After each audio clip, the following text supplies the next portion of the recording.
Welcome to the Dr. UUT channel.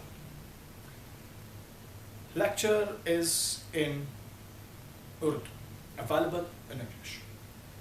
Drug effect enhancement.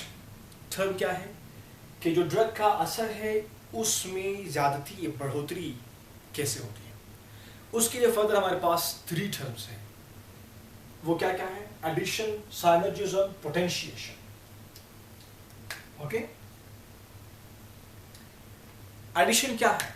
Very simple. एक drug लो, दूसरा drug लो, इन drugs को आपने कंबाइन किया, फिर उनका इफेक्ट कैसे हो? बिल्कुल हूबहू ऐसे हो.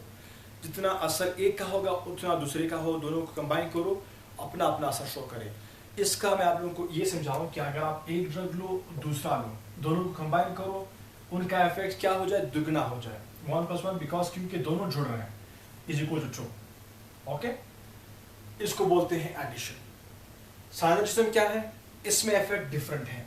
1+1 2 नहीं होगा. क्यों?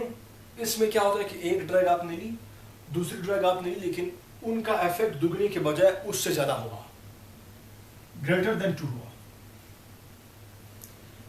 पोटेंशिएशन में क्या है? एक ड्रग हमारे पास है, उसका इफेक्ट है, दूसरा ड्रग हमारे पास है, उसका इफेक्ट है ही नहीं. लेकिन जब हम दोनों ने कंबाइन किया और उन्होंने इफेक्ट जो है वो ज्यादा कर दिया, मोर देन 1 कर दिया. एक ड्रग किसी दूसरे ड्रग का असर को बढ़ाए, उसको बोलते हैं पोटेंशिएशन. एक ड्रग दूसरे ड्रग से मिले और उनका असर दुगने से ज्यादा हो जाए, उसको बोलते हैं साइनर्जिज्म. और एक ड्रग दूसरे ड्रग से आप मिलाए, उनका एक्शन दुगना हो जाए, क्योंकि अपना एक दोनों शो करेंगे तो असर को बढ़ा देंगे. इसको बोलते हैं एडिशन.